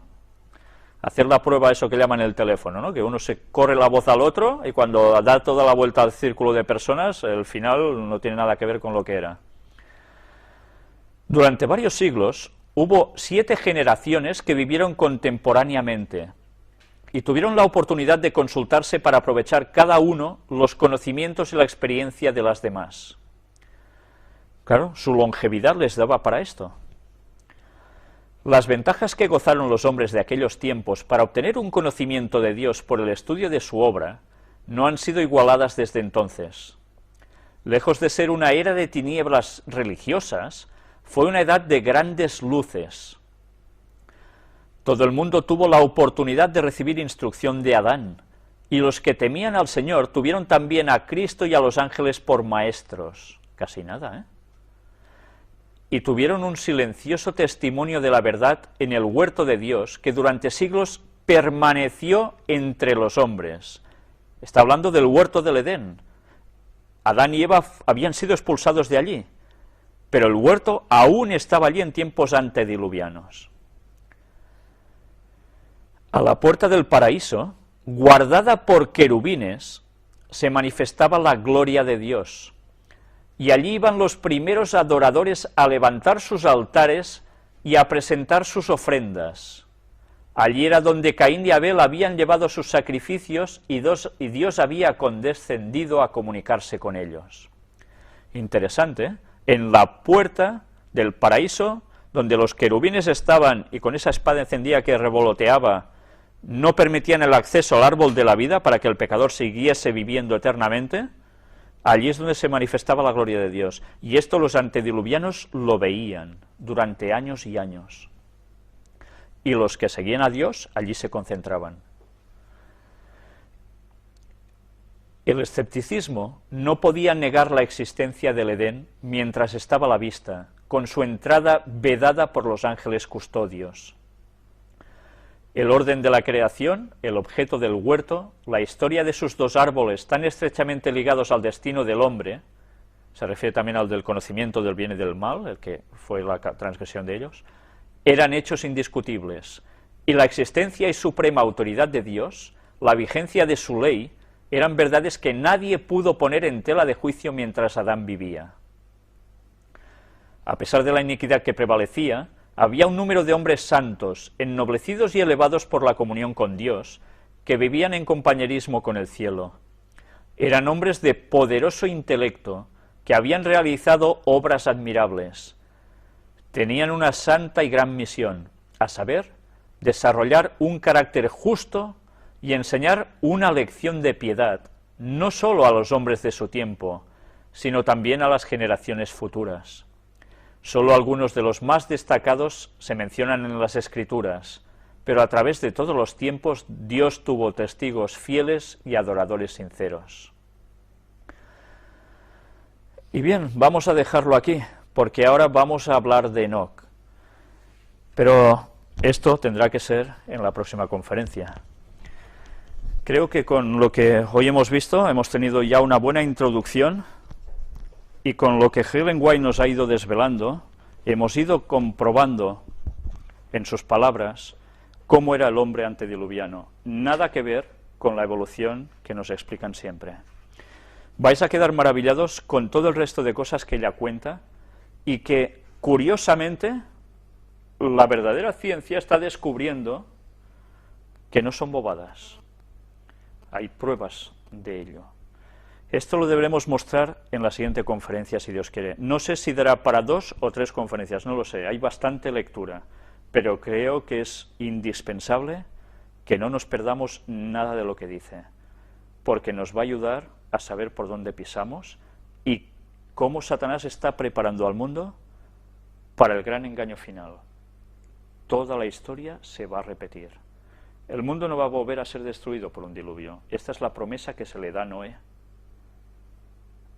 Pero en cambio va a pasar algo sumamente grave. Debemos prepararnos como esta gente noble de la que al final hemos leído y hacer lo mismo que ellos. Porque el pueblo de Dios, del último tiempo, tiene que hacer el mimetismo de lo que hicieron ellos. Si no, no vamos a escapar de la cuestión. Bien, no quiero haceros perder más tiempo, ya es tarde. Os agradezco todo lo que habéis estado atendiendo en el día de hoy. Y bien, ya os remito, si Dios quiere, a la próxima semana para seguir con no el desenlace, porque aún va a tardar un poco, pero sí con la continuación de este tema que realmente cambia el paradigma mental que nos han impuesto durante años desde pequeños, que tanto se ha trabajado en las escuelas y con un propósito: apartarnos de Dios. Pues nada más, muchas gracias por vuestra atención y que Dios os bendiga.